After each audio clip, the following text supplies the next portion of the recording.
මිග්‍රේන් හැදෙන කෙනෙක්ගේ එයාට පොඩ්ඩක් මිග්‍රේන් හැදෙන්න එනකොට සිග්නල්ස් දැනෙනවා. ඕක පටන් ගන්න නිකන් ඔයාලා දැකලා තියෙනවද අර පරණ ෆයිටර්ස්ලා ගාව තියෙනවා මෙහෙම බෝලයක් මේකේ උල්ලුල් තියෙන්නේ. අර උල්ලුල් තියෙනවා මේක යකඩ චේන් එකකින් අරගෙන ඕකෙන් දමදම ගහන්නේ දැකලා තියෙනවද? මෙන්න මේ වගේ එකක් නිකන් හිතන්නකෝ මේක පිම්බෙන්න පුළුවන් එකක් කියලා. බැලුම් බෝලයක් වගේ පිම්බෙන්න පුළුවන් එකක් කියලා.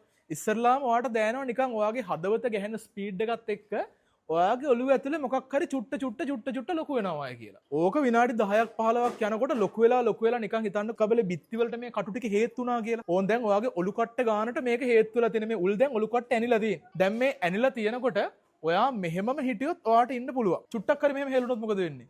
මේ කූරු වලට ඔයාගේ ඔලු කට්ට සීරනවනේ. ඇතුලෙන් හිස් කබල සීරනවනේ. මොකද වෙන්නේ එතකොට? රීදෙනවා. මිග්‍රේන් හැදිච්ච එකෙක්ට මෙහෙමනම් මෙහෙම විතරයි. අය මේවා මොකුත් බෑ. කතා කරද්දි මේවා හෙලවෙනවනේ. රිදෙනව ඉවස ගන්න බැරි වෙන්නේ. මිග්‍රේන් කියලා කියන්නේ අපේ මොලේ තියෙන පොඩි අවුලක්. අපේ මොලේට මේ ස්නායු ආවේග රීඩ් කරගන්න බැරි ප්‍රශ්නයක් තියෙන. ඊට පස්සේ ඔතනින් ඔක නතර වෙන්නේ නැහැ. ඒ කියන්නේ ඔයාගේ තියෙන හැම සංවේදනයක්ම මැක්සිමම් ලෙවල් එකකට වැඩි වෙලා ඔය තියෙන්නේ. හිතන්නකෝ ඔයාට එළියේ ඔයාට එහා පැත්තේ කෙනෙක් නිකන් හිමීට මුමුණ කතා කරනවා කියලා. ඒක ඔයාට ඇහෙන්න ඔයාගේ කන ඇතුලේ කෝච්චියක් යනවා වගේ. මාර සද්දෙන් ඔයාට ඒක ඇහෙනවා. කුරුල්ලෙක් කෑ ගහනවා කියලා හිතන්නකෝ. ඔයාට දරා ගන්න බැරි ලෙවල් එකකින් ඒ සද්ද ඇහෙනවා. ෆෝන් එකේ ස්ක්‍රීන් එකේ ලයිට් එක දිහා බලන්න කියලා ඔයාගේ ඇස් දෙක ගිනි ගන්න වගේ නෑ ලයිට් එකට. ඔයාලට බඩගින්නක් හැදුනහම මේ අර බඩ සමහරලාට අර කැළතිලා රිදෙන්නේ. ඔයාට දැනෙනවා නිකන් බඩ ඇතුලේ සුනාමියක් යනවා වගේ. මේ සුනාමි රැල්ලක් බඩ ඇතුලේ එනවා වගේ ඔයාට දැනෙන්නේ.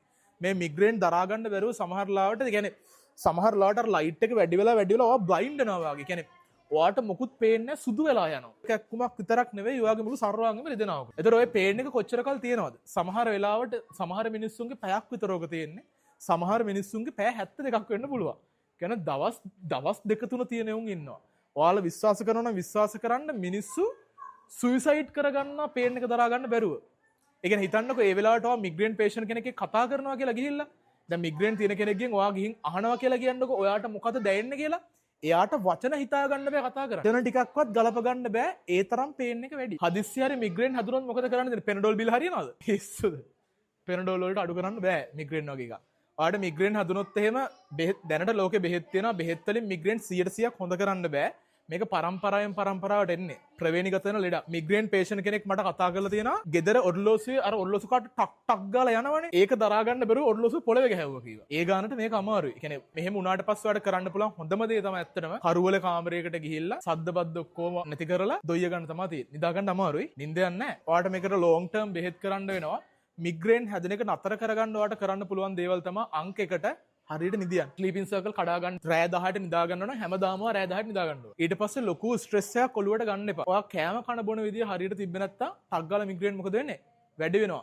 සිගරට්, ඇල්කොහොල් ජීවිතේට පාවිච්චි කරන්න එපා. වැඩි වෙනවා. සහ ඔයාගේ කාගේ හරි යාළුවෙක්ට හරි පාර්ට්නර් කෙනෙක්ට හරි මිග්‍රේන් තියෙනවා නම් ඒ වෙලාවට ගිහිල්ලා හෙලෝ මං වලට වතුර චුට්ටක් දෙන්නද? ඔළුව අත ගන්නද? ඒව කරන්න යන්න එපා. හොඳම දේ එයාට පාඩු ඉන්න දෙන්න. ඕන හිතන්නකෝ ඔයාගේ සුදු අම්මිට මිග්‍රේන්. පැටි වාගේ ඔළුව අමාරු හොඳ වෙනකම් මං කෝල් එකක් ගන්නද? දෙයි කන පැලෙන්නේ ඊගාවට. ඇයි අර ඉයර්පීස් එකෙන් ඇහෙන සද්දේ දරාගන්න බෑ. ලෝකේ ජනගහණයෙන් කොච්චරකට මිග්‍රේන් තියෙනවද? මට මතක විදිහට 3.5කට තියෙනවා.